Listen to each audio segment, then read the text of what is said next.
from a police raid on their mansion resulting in... Huh? This is the end for Tate. No, it's not. Andrew and Tristan Tate being held in a Romanian jail cell for over 3 months, all the way to spending 30 days under house arrest with some of the most serious charges possible. It wouldn't be a stretch to say the Tate brothers have had a wild ride for the past 6 months, but with the recent developments in their case, it seems like this is just the beginning. Hi, I'm the Internet Anarchist. I create weekly YouTube documentaries, and today, we'll be taking a look at the recent news and developments in the Tate brothers saga. Following their move from jail to house arrest on the 31st of March 2023, guys, I want to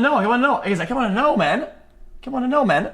Tristan would receive a warm welcome from their inner circle and hardcore fans. Let me give it a chance, It was from then on that Andrew would begin to reinforce the idea that the Matrix had plans to kill him. In his mind, if they weren't able to silence him in jail, they would do so with a bullet. I prepare my body to absorb the brutal kinetics of piercing lead. As all silencing attempts fail and stage 3 approaches, What? I anticipate a bullet will be the chosen utensil of pacification. I can only pray and prepare. I will force myself to breathe the best I can, I promise. If they kill me, I don't even know what I'm reading.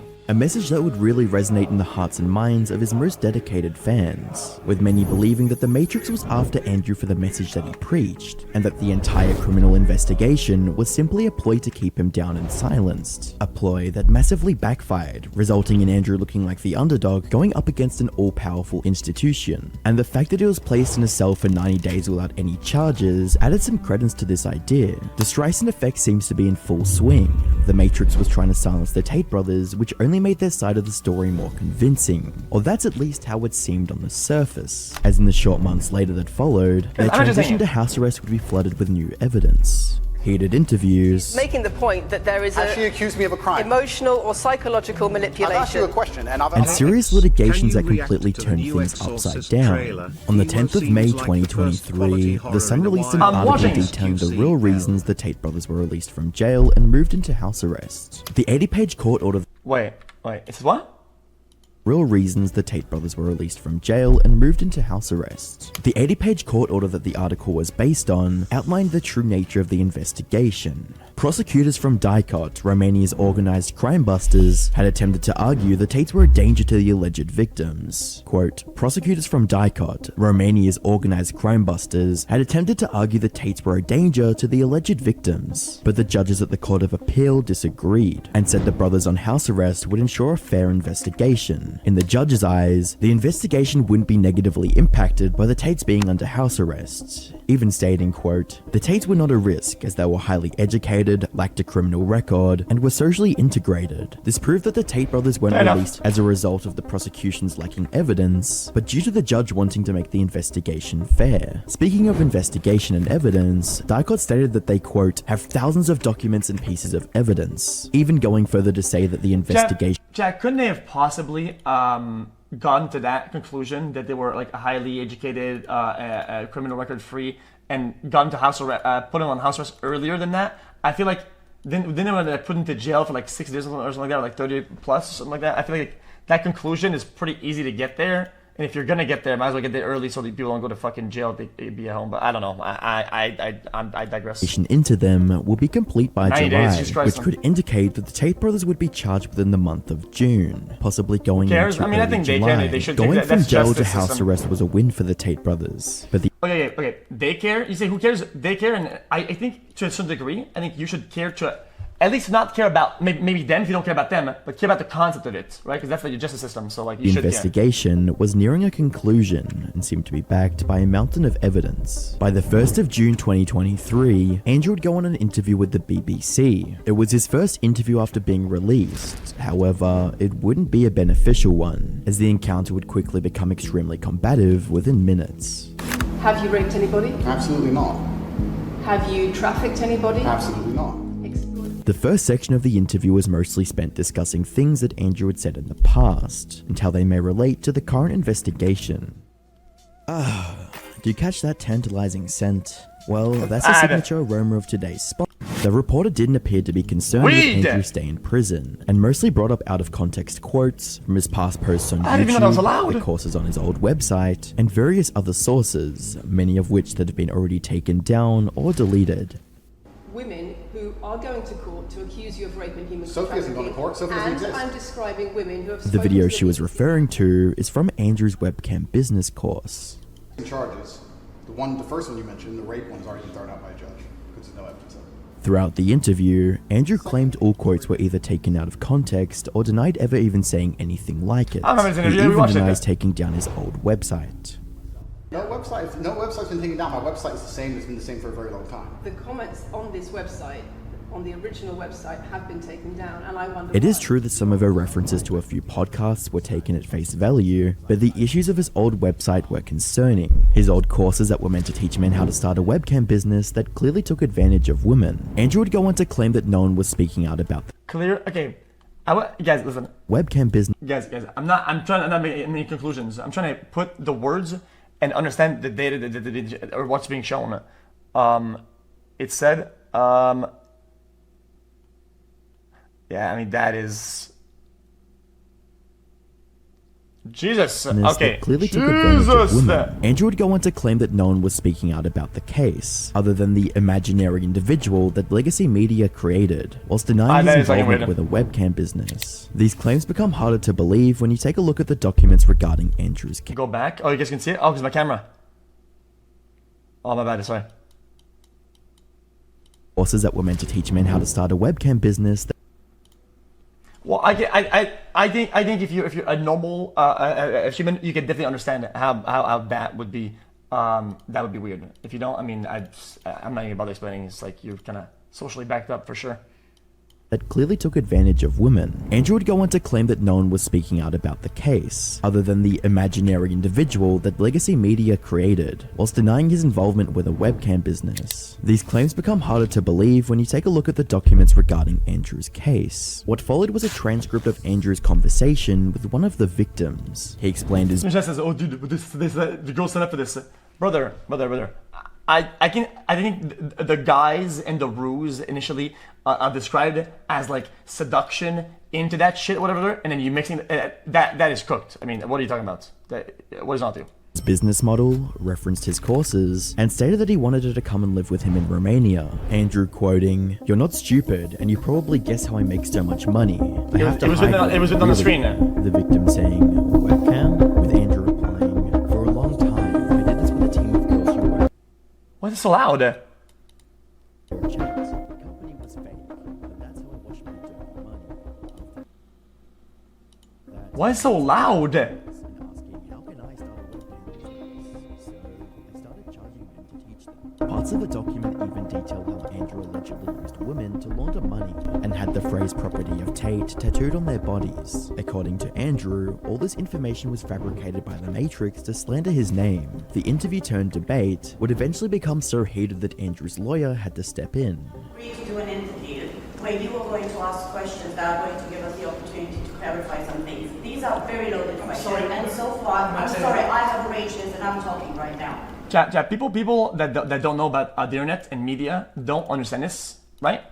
But there are things that take a lot of explanation to do sometimes in these contexts.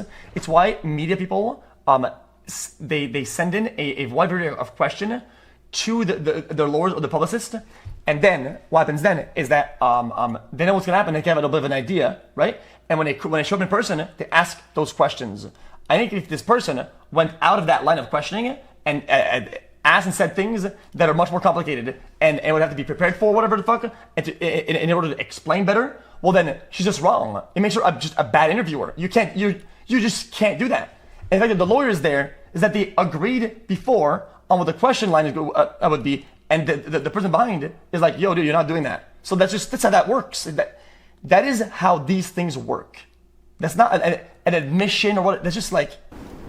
So, these are very loaded questions, and this is not... The rest of the interview was directed at the other aspects of Andrew's life, such as his impact on young men and claims of charity work, with Andrew stating that he gives $25 million to charity annually. Finally, the interview would close on an interaction that seemed almost comical. How do I know what they agreed on? Because the lawyer is stepping in. I think that's enough evidence. Otherwise, they would not have let the girl in. Because if they didn't agree on something, why would the lawyer talk? They agree to the question beforehand. Oh my god, people have no fucking media knowledge in Do you chat. believe Insane. you're the most influential man on the face of the planet? I'm the most Googled person on the planet. Do you believe you're the most influential man on the face of the planet? I'm the most Googled man on the planet. That statement would have been true back in December 2022, but current Google Trends tell a different story. Two versions of the interview would be uploaded to the internet. A shorter 12-minute version posted to the official BBC channel on YouTube, and the full 38-minute version posted to Andrew's. Last pause. I swear, last long pause, okay? Chat. It's like if an interviewer tries to, is he gonna say he's gonna come to my house and interview me in this room right now, right? With you guys watching it. And I say, okay, but what is the interview about? And they say, okay, well, tell us about Kick and Twitch and how you got there. And we're gonna ask you how you got there, who you met, who you talked to, who are your agents. I'm like, okay, that's all good. And they tell me all the questions. And the lady shows up here, right? And we're starting to talk, whatever. And then she says, okay, what about the ties to Gamba and what people have been saying about the gambling implications? And it's like, okay, well, on the fly, this is a complicated topic that has multiple parts and would be long to address, and would take some things that literally takes time to develop. And if you were to go on that route, right, to have all the facts laid out, right, so that you don't look like a fucking dumb fuck for forgetting something, or whatever, because you have to prepare for that shit. So if they're wrong about something, if she comes in and she says something that's out of the line of questioning, well, she's wrong. And I think that she was. His Rumble page, the latter gaining over 9 million views compared to the 3 million views on BBC's version. 3 days later, Andrew would make a follow-up statement to address the Matrix, giving them his demands for any further interviews. Firstly, Andrew made the claim that legacy media failed the public by not asking interesting questions and instead focusing on what he said in the past. I thought that even the BBC, in its absolute arrogance and hubris, would be smart enough to come to me after 6 months, being the first interview I gave to The Matrix, and be smart enough to ask questions people were genuinely interested in. He went on to state that the BBC took clips from his older podcast and began creating a narrative that he was a human trafficker. Andrew also ignored the reference to his old webcam courses. To make sure that he wouldn't be questioned like that again, Andrew announced his new requirements for any future interviews with anyone that he thought was part of the Matrix. He wanted $50,000 donated to charity and a box of chocolates. $50,000, so we'll feed over 60,000 children for wasting an hour of my time, plus a box of chocolates. That is my fee from this point forward. This begged the question, who was Andrew referring to when he said news outlets outside the Matrix? Was he referring to outlets that saw him as innocent, or those that presented facts about the case? The next interview was on the 12th of June. Yeah, it seems like this guy that makes this video. Guys, I have not been a Tate Glazer at all. I've been on both sides, based on facts, and I think this guy making the video, I don't think he understands how that works either. 3, with someone who Andrew claimed was outside the Matrix, no other than Valuetainment. He had several interviews with Andrew before, and this one was no different. The main topic being how the Matrix was attacking Andrew, and stories from his time in jail. And jail as a whole, I mean, there's so many stories I can tell, there's so many different ways I remember it. There were times I laughed. I will sit and say some of the best days of my life were in jail. Get out of here.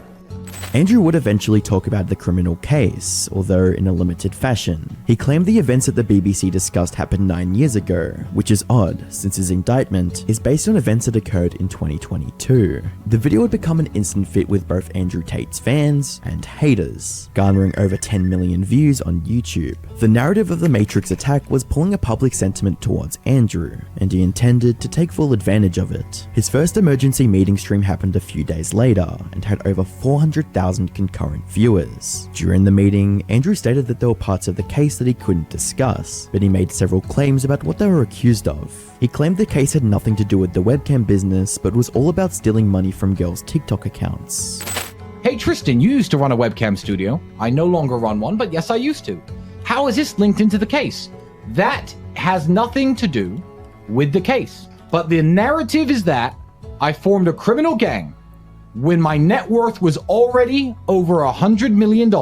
We allegedly formed this gang to steal money from TikTok accounts. That is the narrative. That is what I have been arrested for. And this is the first time publicly I could finally clear that up. The Tate brothers gave the impression that the entire case was built upon lies, and that it was highly unlikely that they'd be charged with anything, but this would be far from what happened. On the 21st of June 2023, the Tate brothers and their 2 associates would be formally charged with human trafficking in continuous form, the formation of criminal organization, and rape in continuous form. What does indicted means?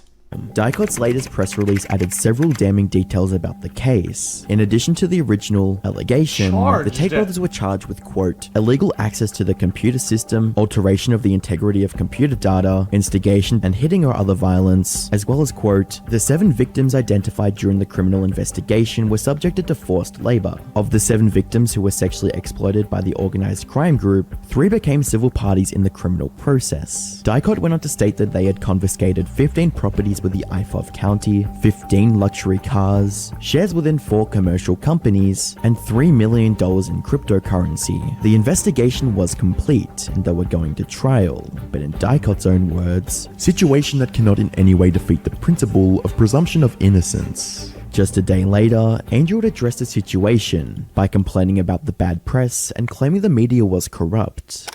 For 1 year they've attacked me, and they will not stop. I've been offered to sell my soul. All I had to do was shut up. If I would have sold my soul to a large corporation, and then this attack happened, then this large corporation would speak to the media, and the media, they wouldn't be treating me as an enemy, they would treat me as an ally. All I had to do was sell my soul, and I refused. Andrew made sure not to mention the case in any capacity. He was more concerned with swaying the public opinion. He wants the public to believe that the entire case was a conspiracy created by the Matrix. But looking back at Andrew's own statements about this webcam business, the reason he moved to Romania for the sack of corruption and courses that he sold, it doesn't seem like an attack. The evidence in the case describes Andrew's strategy of recruiting women, which is identical of which he taught in his own course. He would approach women with the intention of getting them to do sex work, making them fall in love with him, and then bring them back to Romania to work for him. This strategy bears a striking similarity to the one used by convicted Romanian trafficker Leo. Am făcut un trafic de persoane cu fete. Ne-am dus în Italia. Am făcut prostituție cu ele. Romanian authorities have had issues with crimes of trafficking for a long time, and organizations like the Council of Europe's group of experts on action against trafficking in human beings, also known as GRETA, have gotten involved, instructing Romanian authorities to prioritize action against human trafficking. It's safe to say that Romanian authorities have a vested interest in seeing the case through. On the 29th of June, Andrew decided to go on another interview to further discuss his current predicament. He would also continue to frame the charges as a subjective Matrix attack and generally downplay the evidence brought forwards. So I have a narrative which is countering their narratives that they control, and they feel like that I need to be punished for that. And they're massively influential and powerful, and now I find myself in the position I'm in with a Matrix attack. Apparently he got too big and his message was too controversial, and the human trafficking charges were completely unexpected. I knew that some kind of attack was coming. I didn't expect to get hit with this. Human trafficking is insane. Considering what he said on a previous interview with James English, it doesn't seem at all unrelated. 75 women worked for me at the peak of it all. But that was a mistake because... Nah, it is very complicated. And I think everybody out there, everybody is oversimplifying everything. This seems like a mess. Because when you have a bunch of girls working for you like that, the only way you can motivate them is with money. Because not a lot is being released or published, so we don't know shit. We don't know anything yet. Okay, not anything. The things that are surfacing could be selectively surfaced. We don't know, man. Like what do you guys act like you're the fucking judge, jury, people? You know everything. This is incredibly complicated. Started, the girls worked for me because they loved me, right? That's the old school. I goes on both sides, exactly. So that's why I'm being hands off about this shit. We're on our way to the top together. But when you get too big, you can't have all these girls in love with you. I mean, you can only so much. Like, we're all human, right? So I cut down to like a special forces team of around 8 girls. And that's where I made my most money. When I had 4 girlfriends, my brother had 4 girlfriends. I was turning over $400,000 a month.